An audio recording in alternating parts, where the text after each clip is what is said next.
मेरे प्यारे देशवासियों, आज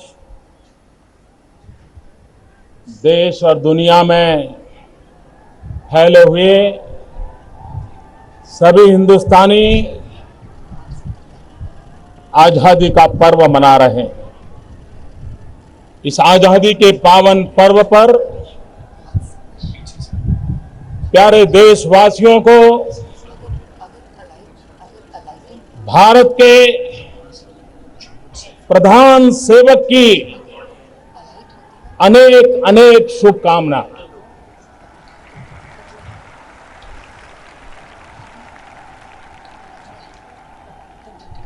मैं आपके बीच प्रधानमंत्री के रूप में नहीं, प्रधान सेवक के रूप में उपस्थित हूं।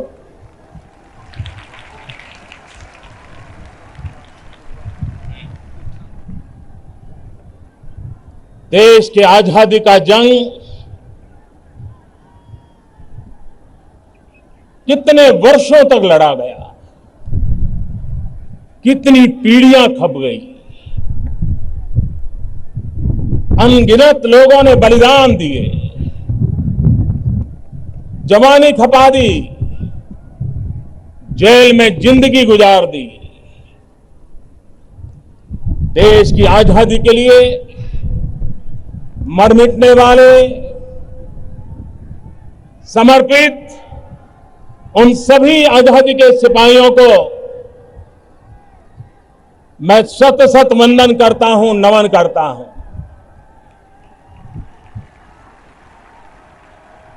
आजादी के इस पावन पर्व पर भारत के कोटि कोटि जनों को भी मैं प्रणाम करता हूं और आजादी के जंग के लिए जिन्होंने कुर्बानियां दी, उनका पुण्य स्मरण करते हुए हम आजादी के इस पावन पर्व पर मां भारती के कल्याण के लिए हमारे देश के गरीब, पीड़ित, दलित, शोषित समाज के पिछड़े हुए सभी लोगों के कल्याण का, उनके लिए कुछ न कुछ कर गुजरने का संकल्प करने का पर्व है। मेरे प्यारे देशवासियों, राष्ट्रीय पर्व राष्ट्रीय चरित्र को निखारने का एक अवसर होता है। राष्ट्रीय पर्व से प्रेरणा लेकर के भारत के राष्ट्रीय चरित्र, जन जन का राष्ट्रीय चरित्र जितना अधिक निखरे, जितना अधिक राष्ट्र के लिए समर्पित हो, हर कार्यकलाप राष्ट्रहित की कसौटी पर कसे जाए, अगर उस प्रकार का जीवन जीने का हम संकल्प करते हैं तो आजादी का पर्व भारत को नई ऊंचाइयों पर ले जाने का एक प्रेरणा पर्व बन सकता है। मेरे प्यारे देशवासियों, यह देश राजनेताओं ने नहीं बनाया है, यह देश शासकों ने नहीं बनाया है, यह देश सरकारों ने भी नहीं बनाया है। यह देश हमारे किसानों ने बनाया,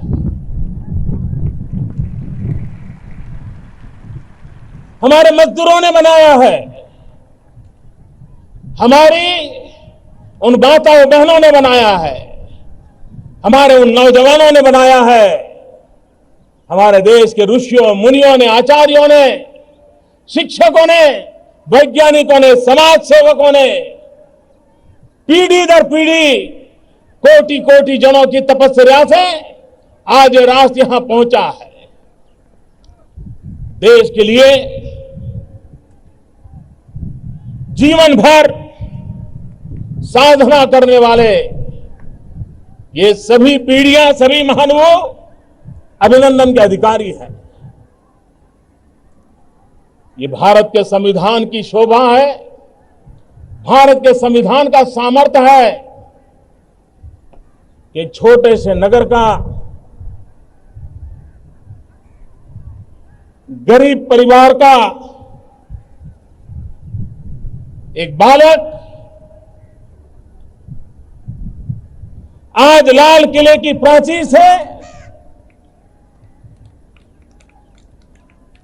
भारत के तिरंगे झंडे पर उसके सामने सर झुकाने के लिए उसने सौभाग्य प्राप्त किया है। यह भारत के लोकतंत्र की ताकत है।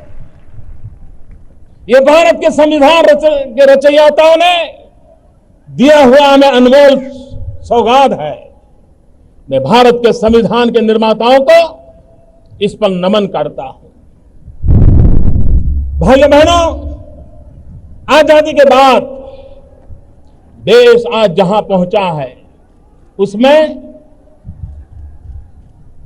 इस देश के सभी प्रधानमंत्रियों का योगदान है,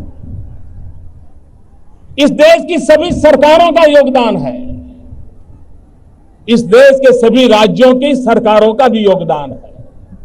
मैं वर्तमान भारत की उस ऊंचाई पर ले जाने का प्रयास करने वाली सभी पूर्व सरकारों को, सभी पूर्व प्रधानमंत्रियों को, उनके सभी कामों को जिसने कारण राष्ट्र का गौरव बढ़ा है, उन सब के प्रति इस पल आदर का भाव व्यक्त करना चाहता हूं। मैं आभार की अभिव्यक्ति करना चाहता हूं।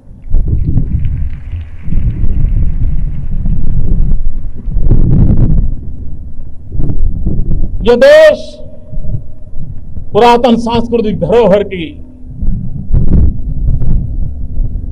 उस नींव पर खड़ा है जहां पर वेद काल में हमें एक ही मंत्र सुनाया जाता है जो हमारी कार्य संस्कृति का परिचय है। हम सीखते आए हैं, पुण्य स्मरण करते आए हैं, संगच्छध्वम संवद्धम संवो मनासी जानताम। हम साथ चले, मिलके चले, मिलके सोचे, मिलके संकल्प करें और मिलकर के हम देश को आगे बढ़ाएं। इस मूल मंत्र को लेकर के 125 करोड़ देशवासियों ने देश को आगे बढ़ाना। कल ही नई सरकार के प्रथम संसद के सत्र का समापन हुआ। मैं आज गर्व से कहता हूं कि संसद का सत्र हमारी सोच की पहचान है, हमारे इरादों की अभिव्यक्ति है। हम बहुमति के बल पर चलने वाले लोग नहीं हैं। हम बहुमति के बल पर आगे बढ़ना नहीं चाहते हैं। हम सहमति की मजबूत धरातल पर आगे बढ़ना चाहते हैं। संगच्छध्वम। और इसलिए इस पूरे संसद के कार्यकाल को देश ने देखा होगा, सभी दलों का साथ लेकर के, विपक्ष को जोड़ करके, कंधे से कंधा मिलाकर चलने में हमें अभूतपूर्व सफलता मिली है। और उसका यश सिर्फ प्रधानमंत्री को नहीं जाता है, उसका यश सिर्फ सरकार में बैठे हुए लोगों को नहीं जाता है, उसका यश प्रतिपक्ष को भी जाता है, प्रतिपक्ष के सभी नेताओं को भी जाता है, प्रतिपक्ष के सभी सांसदों को भी जाता है। और लाल किले की प्राचीर से गर्व के साथ मैं इन सभी सांसदों का अभिवादन करता हूं, सभी राजनीतिक दलों का भी अभिवादन करता हूं, जहां सहमति की मजबूत धरातल पर हम राष्ट्र को आगे ले जाने के महत्वपूर्ण निर्णय कर करके हमने संसद का कल सत्र का समापन किया है। भाइयों बहनों, मैं दिल्ली के लिए आउटसाइडर हूं। मैं दिल्ली की दुनिया का इंसान नहीं हूं, मैं यहां के राजकाज को भी नहीं जानता हूं। यहां की एलिट क्लास से तो मैं बहुत अछूता रहा हूं, लेकिन एक बाहर के व्यक्ति ने, एक आउटसाइडर ने दिल्ली आकर के पिछले 2 महीने में एक इनसाइडर व्यू लिया तो मैं चौंक गया। यह मंच राजनीति का नहीं है, राष्ट्रनीति का मंच है, और इसलिए मेरी बात को राजनीति के तराजू से न तोला जाए। मैंने पहले ही कहा है, मैं सभी पूर्व प्रधानमंत्री, पूर्व सरकारों का अभिवादन करता हूं जिन्होंने देश को यहां तक पहुंचाया है। मैं बात कुछ और करने जा रहा हूं, और इसलिए इसको राजनीति के तराजू से न तोला जाए। मैंने जब दिल्ली आकर के एक इनसाइडर व्यू देखा तो मैंने अनुभव किया, मैं चौंक गया। ऐसा लगा जैसे एक सरकार के अंदर भी दर्जनों अलग अलग सरकारें चल रही है। हर एक की जैसे अपनी अपनी जागीरें बनी हुई हैं।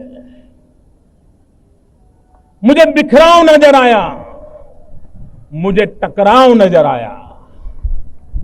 एक डिपार्टमेंट दूसरे डिपार्टमेंट से भीड़ रहा है, और यहां तक भीड़ रहा है कि सुप्रीम कोर्ट के दरवाजे खटखटा करके एक ही सरकार के 2 डिपार्टमेंट आपस में लड़ाई लड़ रहे हैं। ये बिखराव, ये टकराव, एक ही देश के लोग हम देश को कैसे आगे बढ़ा सकते हैं। और इसलिए मैंने कोशिश प्रारंभ की है उन दीवारों को गिराने की।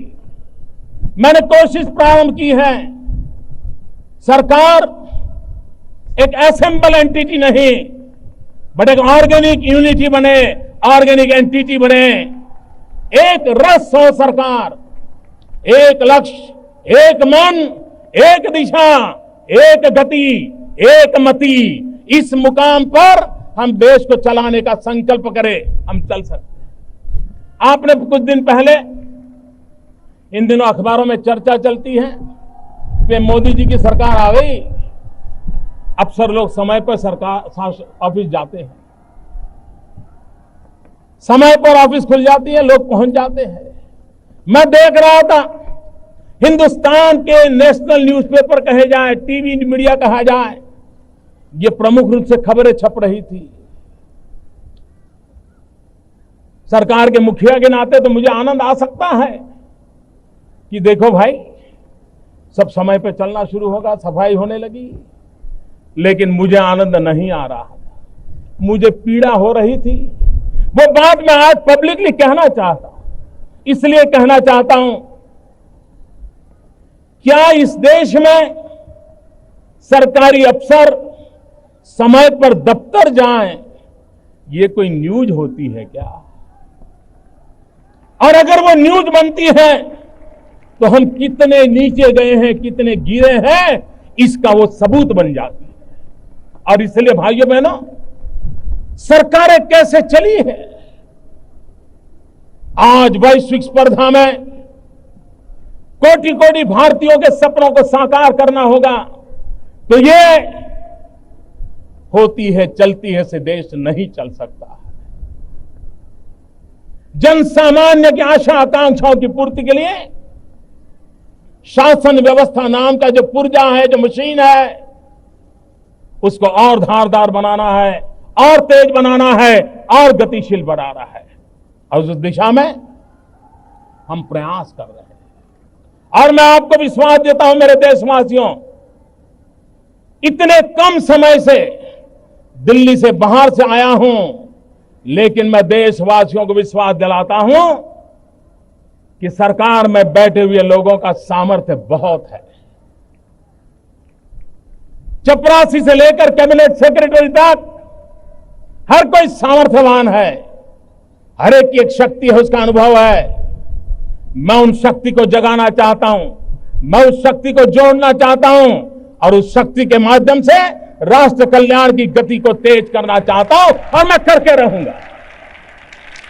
ये हम पाके रहेंगे, हम करके रहेंगे, ये मैं देशवासियों को विश्वास दिलाना चाहता हूं। और ये मैं 16 मई को नहीं कह सकता था, लेकिन आज 2-2.5 महीने के अनुभव के बाद 15 अगस्त को तिरंगे झंडे की साक्ष्य से कह रहा हूं, ये संभव है, ये होके रहेगा। भाइयों बहनों, क्या देश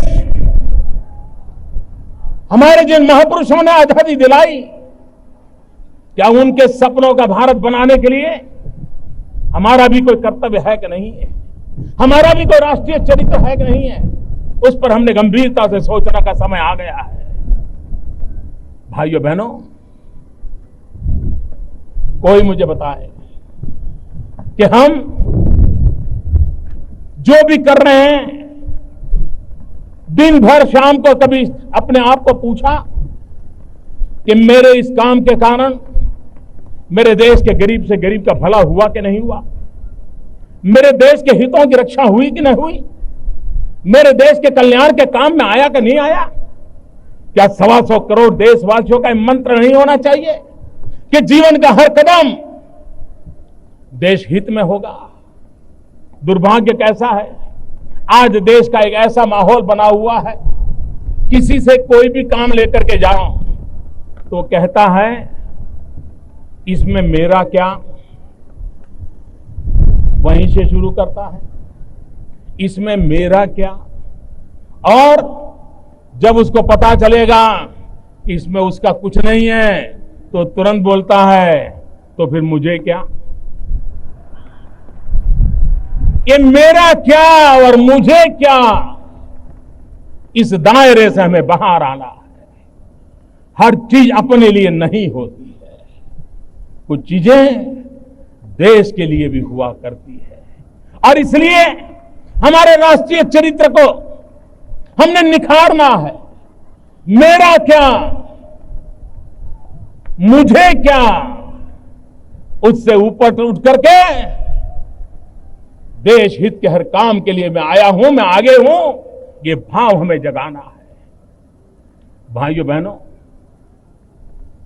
आज जब हम बलात्कार की घटनाओं की खबरें सुनते हैं, हमारा माथा शर्म से झुक जाता है।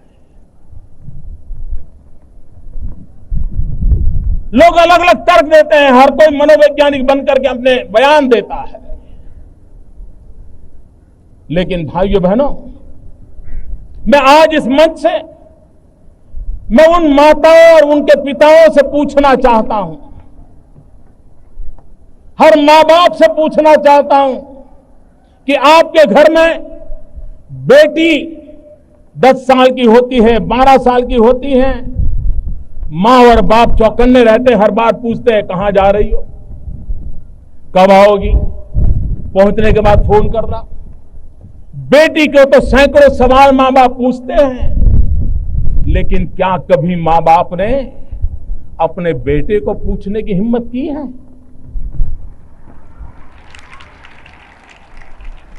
कहां जा रहे हो, क्यों जा रहे हो, कौन दोस्त है? आखिर बलात्कार करने वाला किसी का बेटा तो है, उसके भी तो कोई न कोई मां बाप है। क्या मां बाप के नाते हमने अपने बेटे को पूछा कि तुम क्या कर रहे हो, कहां जा रहे हो?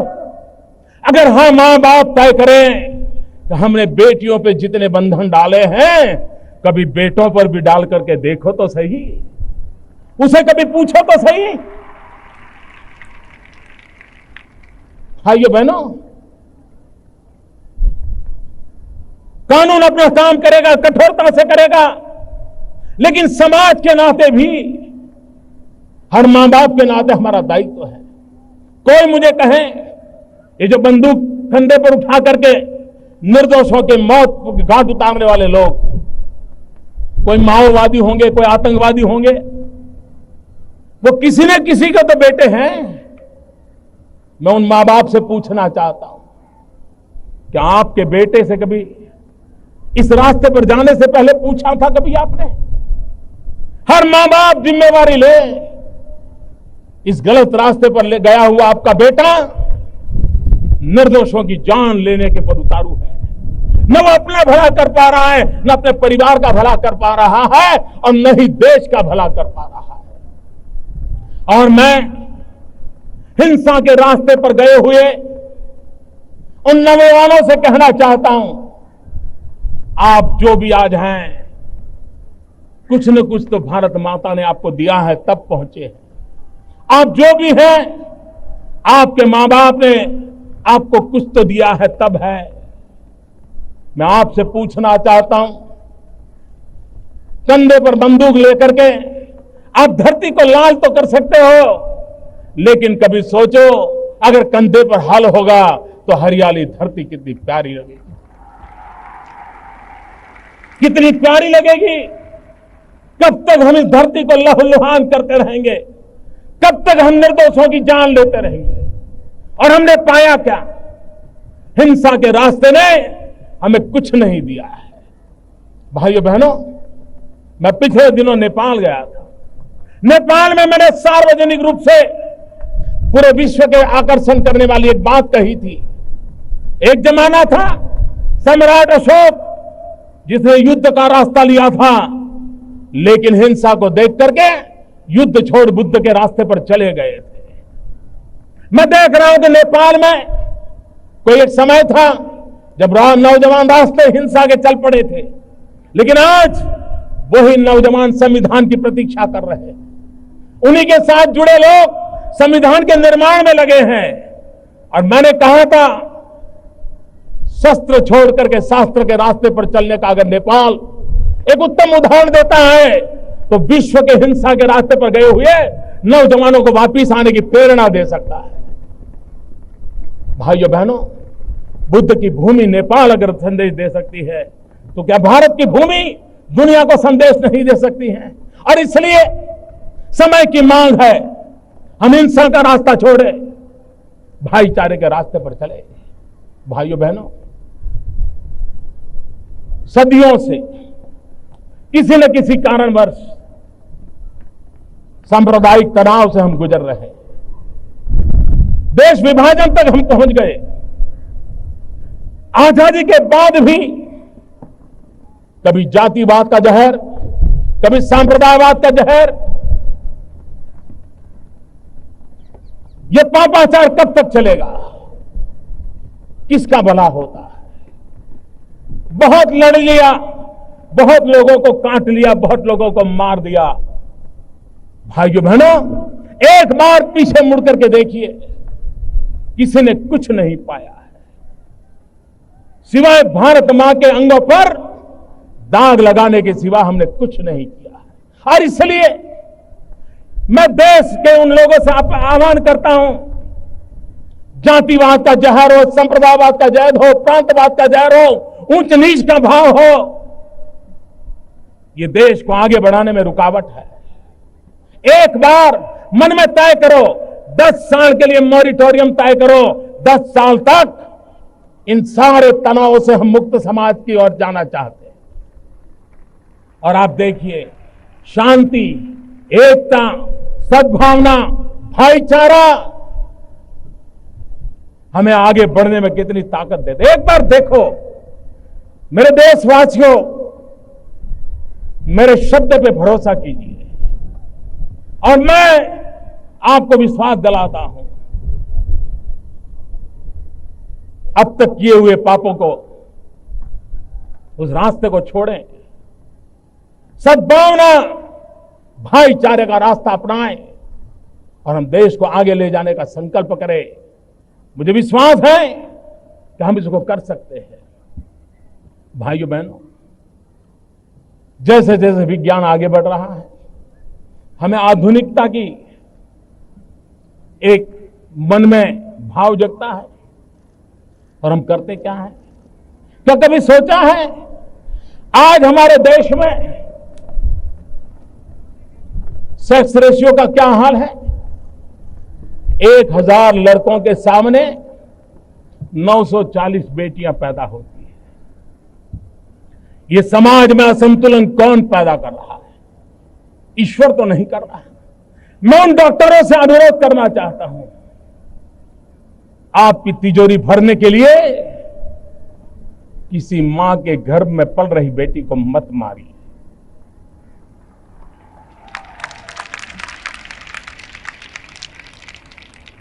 मैं उन माताओं बहनों को कहता हूं कि आप बेटे की आश में बेटियों को बलि मत चढ़ाइए। कभी कभी मां बाप को लगता है बेटा होगा तो बुढ़ापे में काम आएगा। मैं समाज जीवन में काम करने वाला इंसान हूं। मैंने ऐसे परिवार देखे हैं, 5 बेटे हो, 5 के 5 बंगले हो, घर में 10-10 गाड़ियां हो, लेकिन बूढ़ा मां बाप ओल्ड एज होम में रहते हैं, वृद्धाश्रम में रहते हैं। ऐसे परिवार मैंने देखे और ऐसे परिवार भी देखे हैं जहां अकेली बेटी हो, संतान के रूप में वो बेटी अपने सपनों को बलि चढ़ाती है, शादी नहीं करती और बूढ़े मां बाप की सेवा के लिए अपने जीवन को खपा देती है।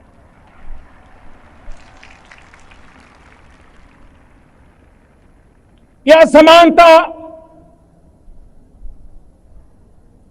मां के घर में बेटियों की हत्या, ये 21वीं सदी के मानव का मन कितना कलुषित, कलंकित, कितना दाग भरा है, उसका प्रदर्शन कर रहा है। इससे हमें मुक्ति लेनी होगी और यही तो आजादी के पर्व का हमारे लिए संदेश है। अभी राष्ट्रमंडल के खेल हुए, भारत के खिलाड़ियों ने भारत को गौरव दिलाया है। करीब 69 जीतने, 64 जीतने हमारे खिलाड़ी मेडल लेके आए हैं, लेकिन उसमें 29 बेटियां हैं। गर्व करें और ताली बजाइए उन बेटियों के लिए।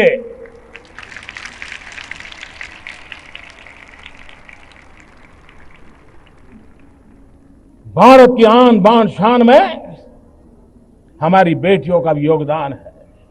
हम इसको स्वीकार करें और उसे भी कंधे से कंधा मिला करके हम साथ लेके चले, तो जो समाज जीवन में बुराई आई है, उन बुराइयों से हम मुक्ति पा सकते हैं। और इसलिए भाइयों बहनों, एक सामाजिक चरित्र के नाते, एक राष्ट्रीय चरित्र के नाते हमें उस दिशा में जाना है। भाइयों बहनों, देश को आगे बढ़ाना है तो विकास ये एक ही रास्ता है, सुशासन एक ही रास्ता है।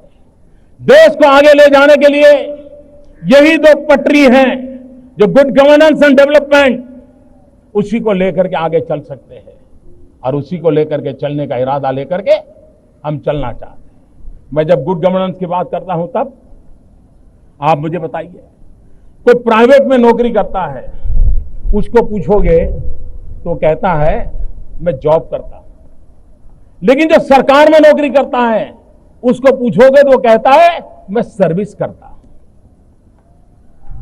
दोनों कमाते हैं, लेकिन एक के लिए जॉब है, एक के लिए सर्विस है।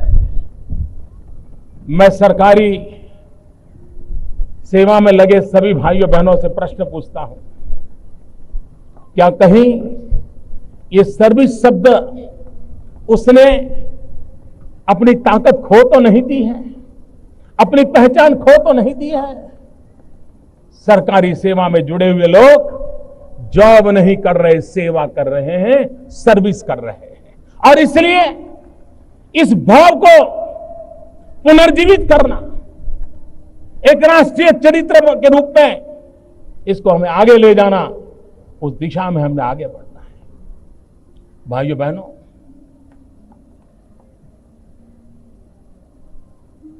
क्या देश के नागरिकों ने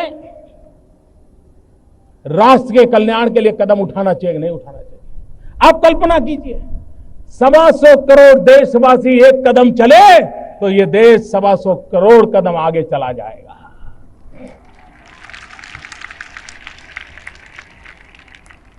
लोकतंत्र ये सिर्फ सरकारों चुनने का सीमित मायना नहीं है।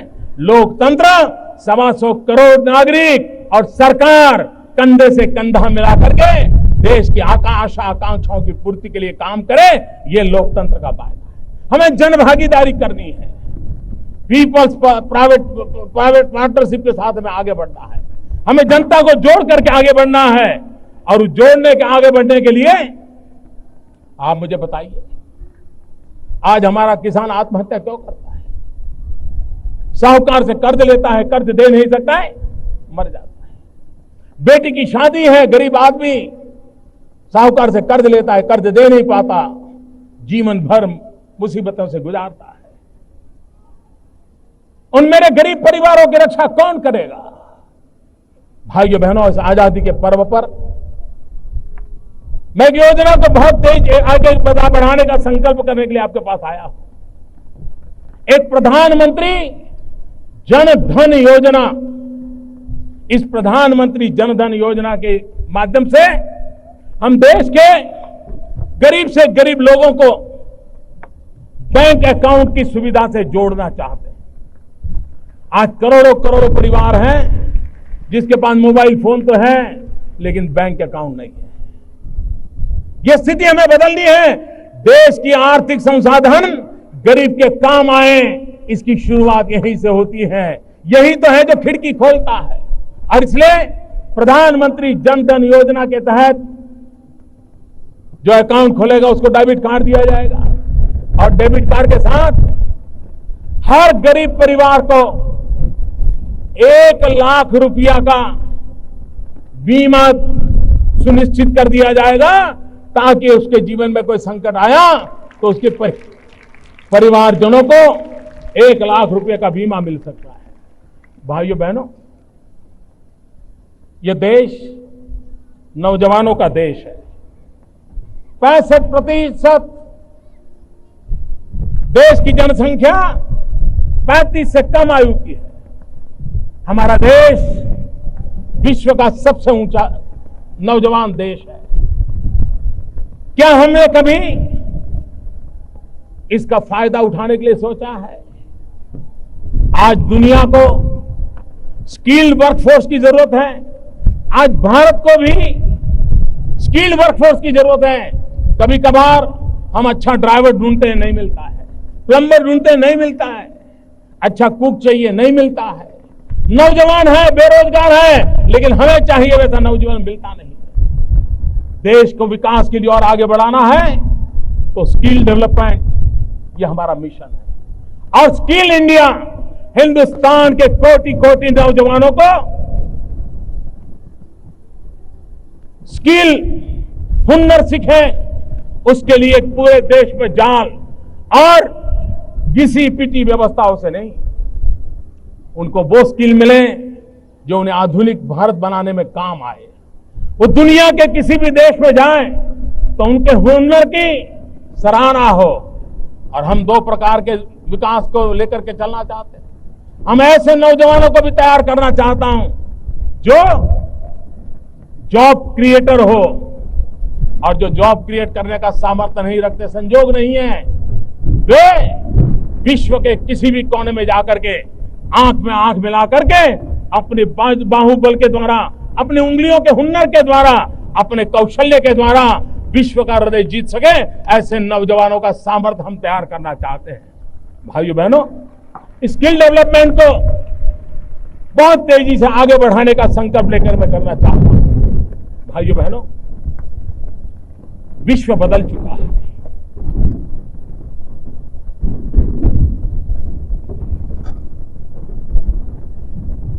मेरे प्यारे देशवासियों, विश्व बदल चुका है। अब भारत अलग थलग अकेला या एक कोने में बैठकर अपना भविष्य तय नहीं कर सकता। विश्व की आर्थिक व्यवस्थाएं बदल चुकी हैं, और इसलिए हम लोगों को भी उसी रूप में सोचना होगा। सरकार ने अभी कई फैसले लिए हैं, बजट में कुछ घोषणाएं की हैं, और मैं विश्व को आह्वान करता हूं, विश्व में पहुंचे हुए भारतवासियों को भी आह्वान करता हूं। आज अगर हमें नौजवानों को ज्यादा से ज्यादा रोजगार देना है, तो हमें मैन्युफैक्चरिंग सेक्टर को बढ़ावा देना पड़ेगा। इंपोर्ट एक्सपोर्ट की जो स्थिति है उसको संतुलन पैदा करना हो तो हमें मैन्युफैक्चरिंग सेक्टर पर बल देना होगा। हमारे नौजवानों की जो विधा है, सामर्थ्य है, उसको अगर काम में लाना है तो हमें मैन्युफैक्चरिंग की ओर जाना पड़ेगा। और इसके लिए हिंदुस्तान की भी पूरी ताकत लगे, लेकिन विश्व की शक्तियों को भी हम निमंत्रण देते हैं। और इसलिए मैं आज लाल किले की प्राचीर से विश्व भर में लोगों से कहना चाहता हूं, कम मेक इन इंडिया, आइए हिंदुस्तान में निर्माण कीजिए। दुनिया के किसी भी देश में जाकर के बेचिए, लेकिन निर्माण यहां कीजिए, मैन्युफैक्चर यहां कीजिए। हमारे पास स्किल है, टैलेंट है, डिसिप्लिन है, कुछ कर गुजरने का इरादा है। हम विश्व को एक सानुकूल अवसर देना चाहते हैं कि आइए कम मेक इन इंडिया, और हम विश्व को कहें इलेक्ट्रिकल से लेकर के इलेक्ट्रॉनिक तक come make in India, chemicals के लेकर के फार्मास्यूटिकल तक come make in India, automobile से लेकर के एग्रो वैल्यू एडिशन तक come make in India, paper हो या plastic come make in India, सम सैटेलाइट हो या submarine come make in India. ताकत है हमारे देश में, आइए मैं निमंत्रण देता हूं। और भाइयों बहनों, मैं देश के नौजवानों को भी एक आह्वान करना चाहता हूं, विशेष करके उद्योग क्षेत्र में लगे हुए छोटे छोटे लोगों को आह्वान करना चाहता हूं। मैं देश के टेक्निकल एजुकेशन से जुड़े हुए नौजवानों को आह्वान करना चाहता हूं। जैसे मैं विश्व का कहता हूं मेक इन इंडिया, मैं देश के नौजवानों को कहता हूं, हमारा सपना होना चाहिए कि दुनिया के हर कोने में ये बात पहुंचनी चाहिए, मेड इन इंडिया। ये हमारा सपना होना चाहिए। क्या मेरे देश के नौजवान देश सेवा करने के लिए सिर्फ भगत सिंह की तरह फांसी पर ही लटकना अनिवार्य है? भाइयों बहनों, लाल बहादुर शास्त्री जी ने जय जवान जय किसान एक साथ मंत्र दिया था। जवान जो सीमा पर अपना सर दे देता है, उसी की बराबरी में जय जवान कहा था। क्यों? क्योंकि अन्न के भंडार भर करके मेरा किसान भारत मां की उतनी ही सेवा करता है जैसे जवान भारत मां की रक्षा करता है। यह भी देश सेवा है। अन्न के भंडार भरना यह भी किसान की सबसे बड़ी देश सेवा है। और तभी तो लाल बहादुर शास्त्री ने जय जवान जय किसान कहा था। भाइयों बहनों, मैं नौजवानों से कहना चाहता हूं, आपके रहते हुए छोटी मोटी चीजें हमें दुनिया से इंपोर्ट क्यों करनी पड़े? क्या मेरे देश के नौजवान ये तय कर सकते हैं? वो जरा रिसर्च करें, ढूंढें कि भारत कितने प्रकार की चीजों को इंपोर्ट करता है, और वो फैसला करें कि मैं अपने छोटे छोटे काम के द्वारा, उद्योग के द्वारा, मेरा छोटा ही कारखाना क्यों ना हो, लेकिन मेरे देश को इंपोर्ट करने वाली कम से कम एक चीज मैं ऐसी बनाऊंगा कि मेरे देश को कभी इंपोर्ट ना करना पड़े। इतना ही नहीं, मेरा देश एक्सपोर्ट करने की स्थिति में आए। अगर हिंदुस्तान के लाखों नौजवान एक एक आइटम लेकर के बैठ जाए, भारत दुनिया में एक्सपोर्ट करने वाला देश बन सकता है। और इसलिए मेरा आग्रह है नौजवानों से, विशेष करके छोटे मोटे उद्योगकारों से, दो बातों में कॉम्प्रोमाइज न करें। एक, जीरो डिफेक्ट, दूसरा जीरो इफेक्ट। हम वो मैन्युफैक्चरिंग करें जिसमें जीरो डिफेक्ट हो, ताकि दुनिया के बाजार से कभी वापिस ना आए, और हम वो मैन्युफैक्चरिंग करें जिससे जीरो इफेक्ट हो, पर्यावरण पर इसका कोई नेगेटिव इफेक्ट ना हो।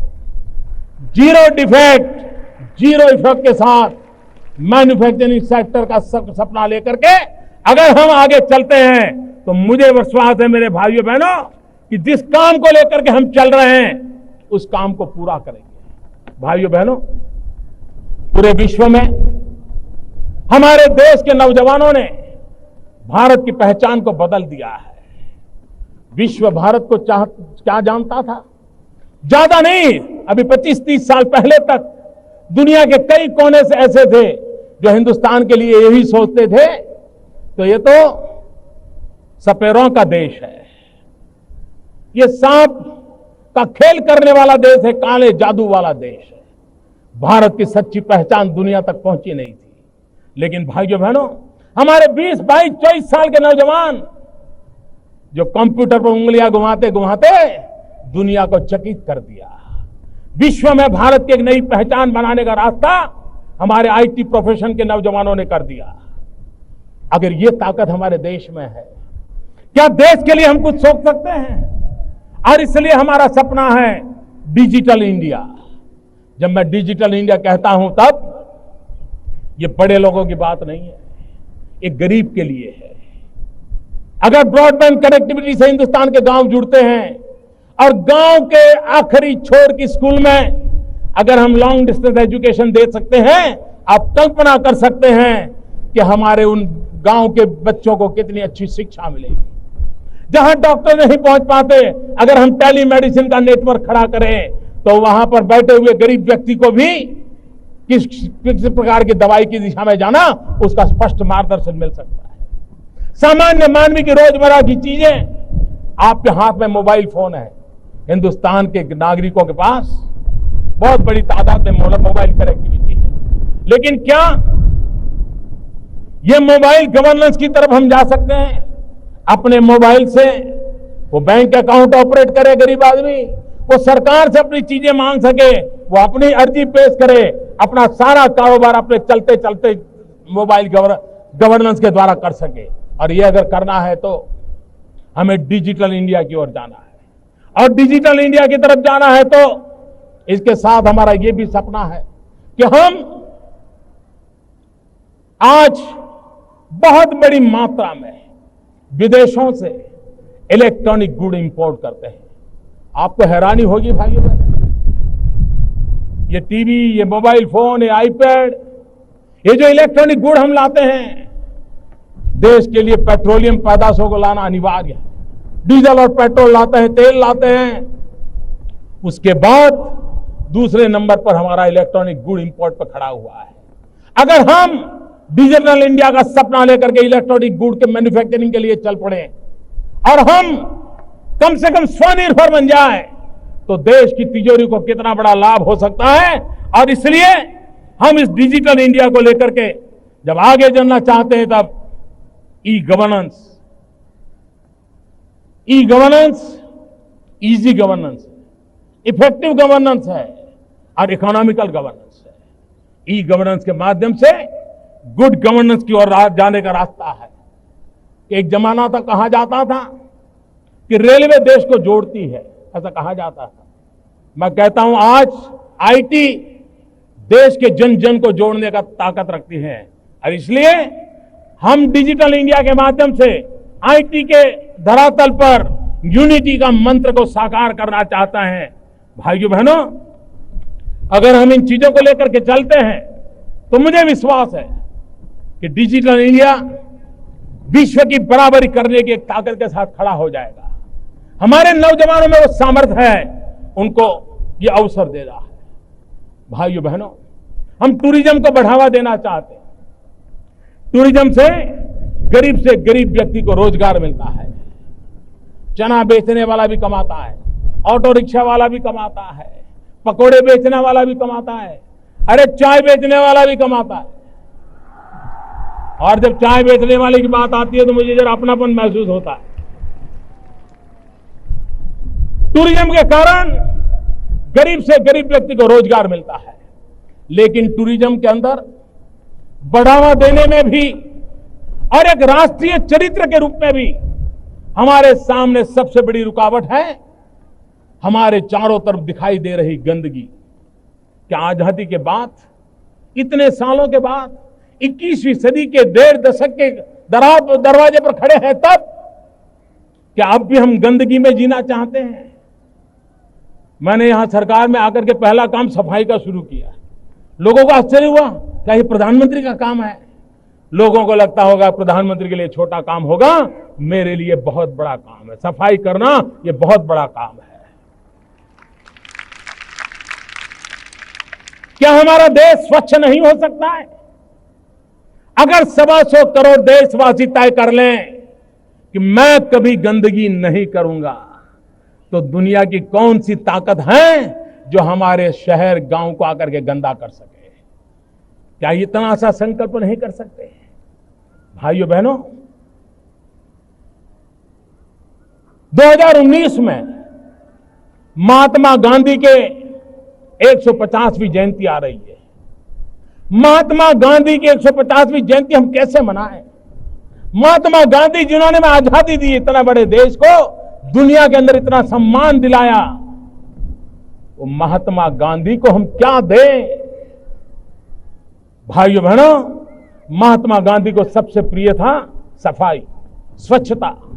क्या हम तय करें कि 2019 जब महात्मा गांधी की 150वीं जयंती बनाएंगे, हमारा गांव, हमारा शहर, हमारा गली, हमारा मोहल्ला, हमारी स्कूल, हमारे मंदिर, हमारी अस्पताल, सभी क्षेत्र गंदगी का नामो निशान नहीं रहने देंगे?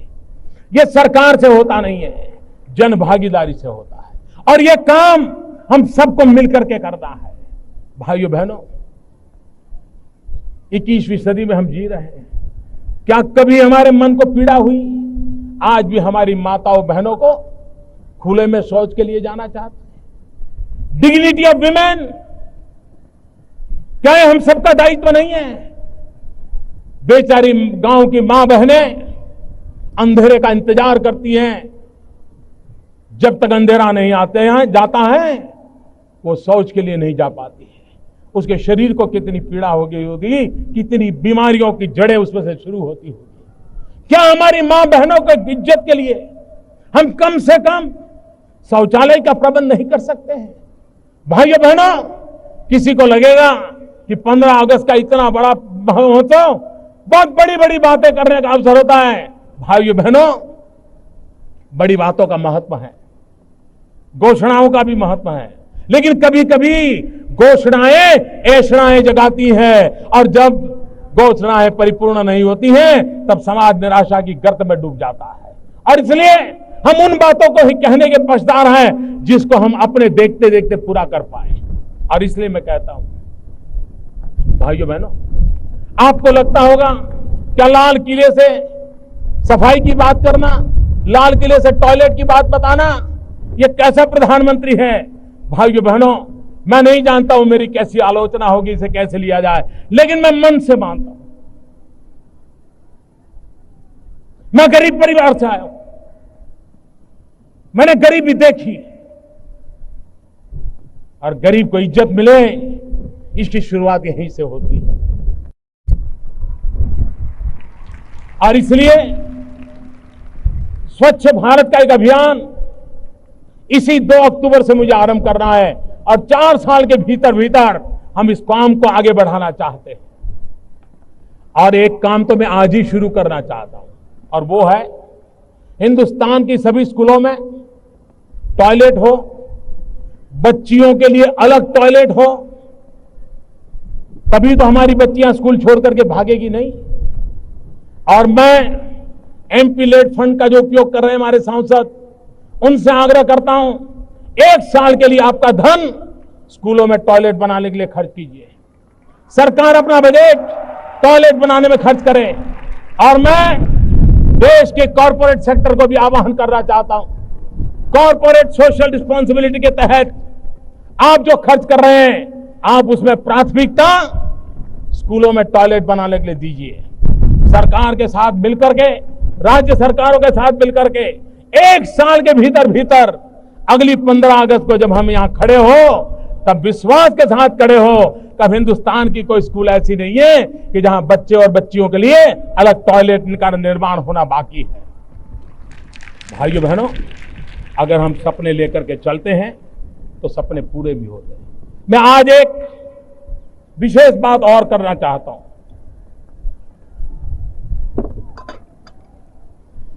भाइयों बहनों,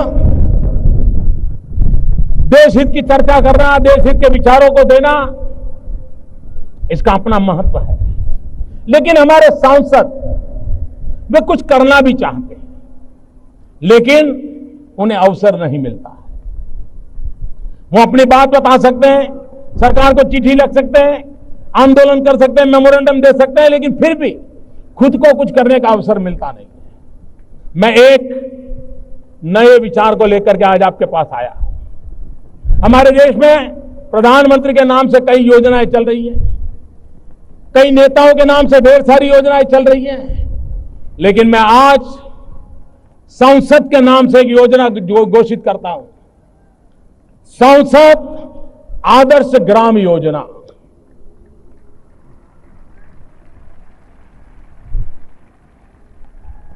हम कुछ पैरामीटर तय करेंगे और मैं सांसदों से आग्रह करता हूं कि वो अपने इलाके में 3000 से 5000 के बीच का कोई भी गांव पसंद कर ले और कुछ पैरामीटर तय हो, वहां की स्थल काल परिस्थिति के अनुसार, वहां की शिक्षा, वहां का स्वास्थ्य, वहां की सफाई, वहां के गांव का माहौल, गांव में ग्रीनरी, गांव का मेलजोल, कई पैरामीटर अपन तय करेंगे और हर सांसद 16 तक अपने इलाके में एक गांव को आदर्श गांव बनाए। इतना तो कर सकते हैं ना भाई, करना चाहिए ना। देश बनाना है तो गांव से शुरू करें, एक गांव आदर्श बनाएं।